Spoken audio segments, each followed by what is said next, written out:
Where is the meat of the pattern? How do we know that?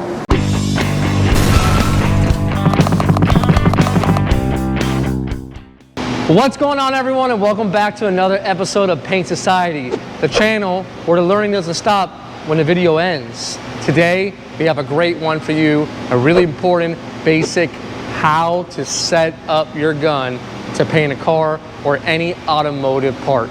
So let's go ahead, let's jump right into the booth. I got a little chart set up for you. We're gonna learn some stuff today.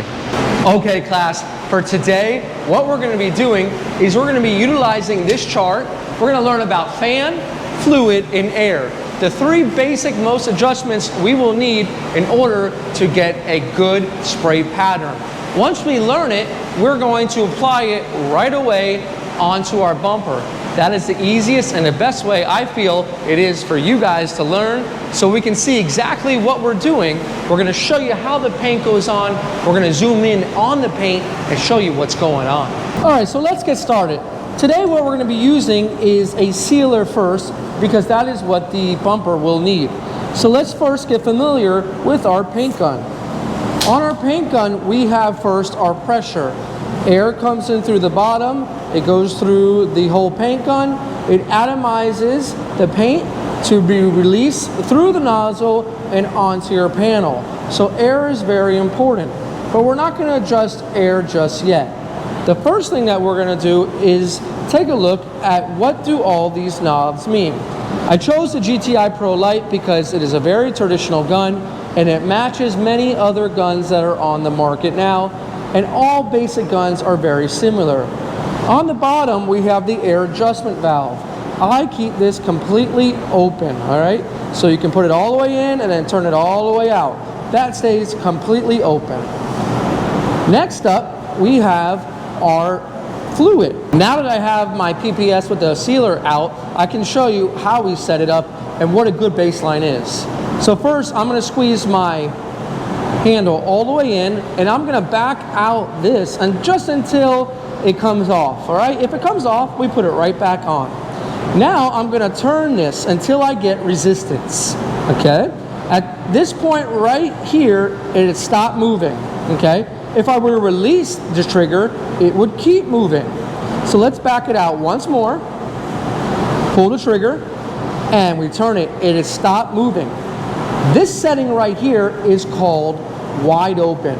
The fluid is now at a wide open setting, and we can adjust from wide open. So we can do one turn from wide open, two turns from wide open. I like to adjust one turn at a time. So let's kick this back out to wide open. Once more, trigger pressed, turning to the right, which is clockwise, until it stops. Now this is our fan control right on top. It is different from our fluid, and it controls how wide the pattern is, okay?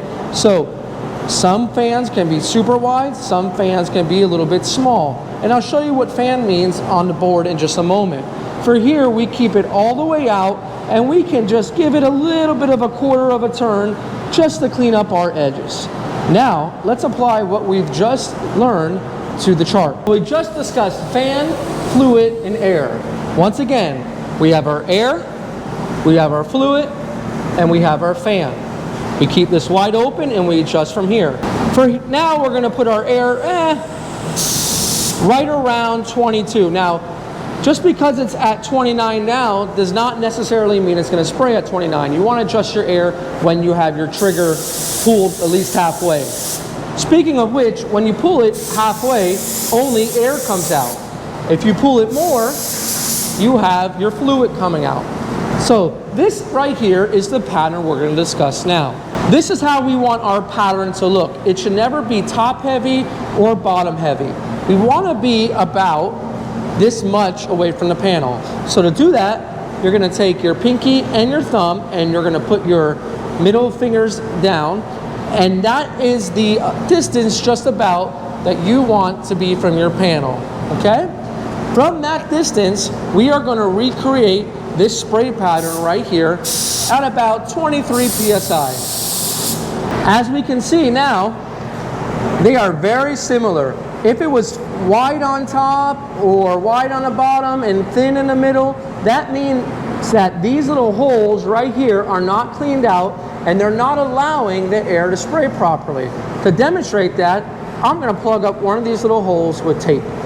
So right now we put a little piece of tape right there, and we're going to try to represent what it would be like if you had not cleaned up your gun and watched my video on how to properly clean a gun.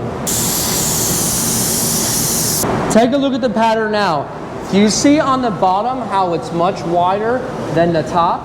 At the bottom you can see it's kind of thick.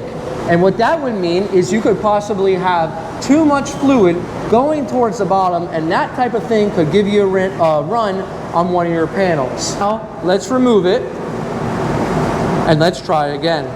Now with it removed, let's take a look and see what our pattern looks like. We have one correct pattern, and one pattern that kind of goes off to the side and is fat on the bottom. Over here we have a nice pattern, like I said, because it's nice and even. So that can come just from having a paint gun that is not clean. Now let's discuss when we can use our fan and dial it in, and what some of the capabilities of the actual gun are. What we're going to be doing now is turning our fan all the way in. Now when you turn your fan in, your pressure actually raises. Well, it doesn't actually raise on a gauge, but you're sending so much more paint to a small area rather than spreading it out on a fan. Remember, a wide fan is like this. When you dial it all the way in, you're taking all that paint and bringing it down into one little circle. So you can run it really easy. Let me show you what a all-the-way turn-in fan looks like now. We're going to represent that dot right next to it. Just like that. So just by turning that in, that's what happens. Now let's turn it out about one turn from the fan. Getting a little bit bigger.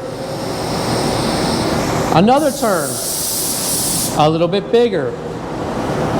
Let's turn it out just a little bit more. A little bit bigger. So this is pretty much your fan, okay? When we dial it all the way in, and we turn down our pressure, and we turn in our fluid, we can almost get really creative with it because it can become so very fine.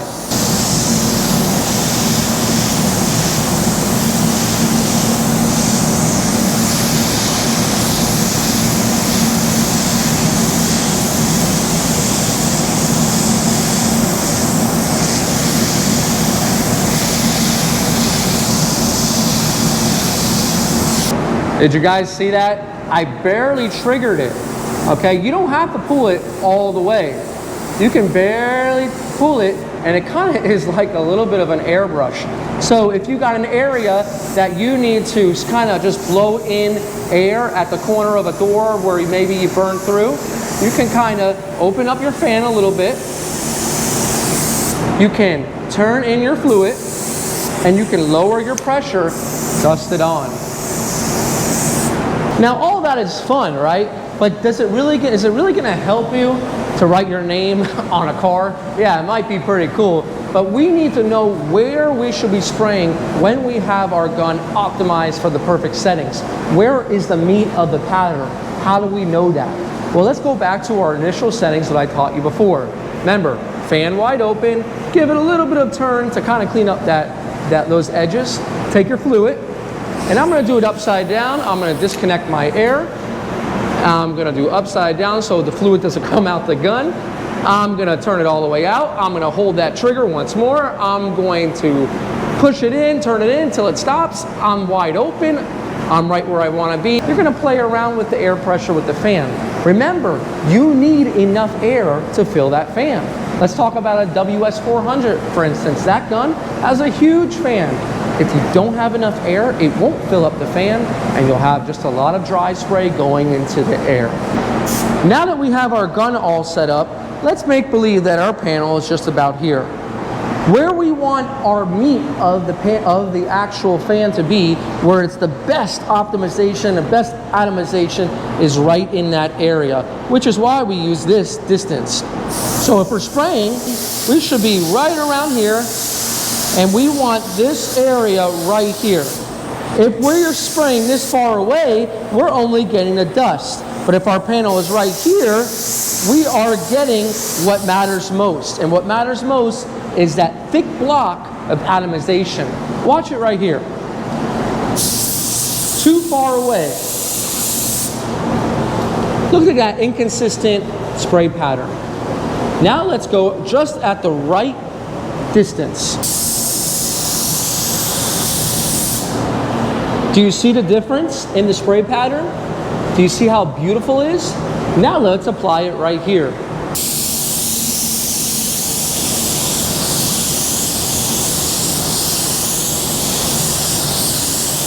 Okay, so we just applied what we learned here with air pressure fluid in your fan, and we applied it to our bumper. So we took our chart and now we're applying it to see it work in real life.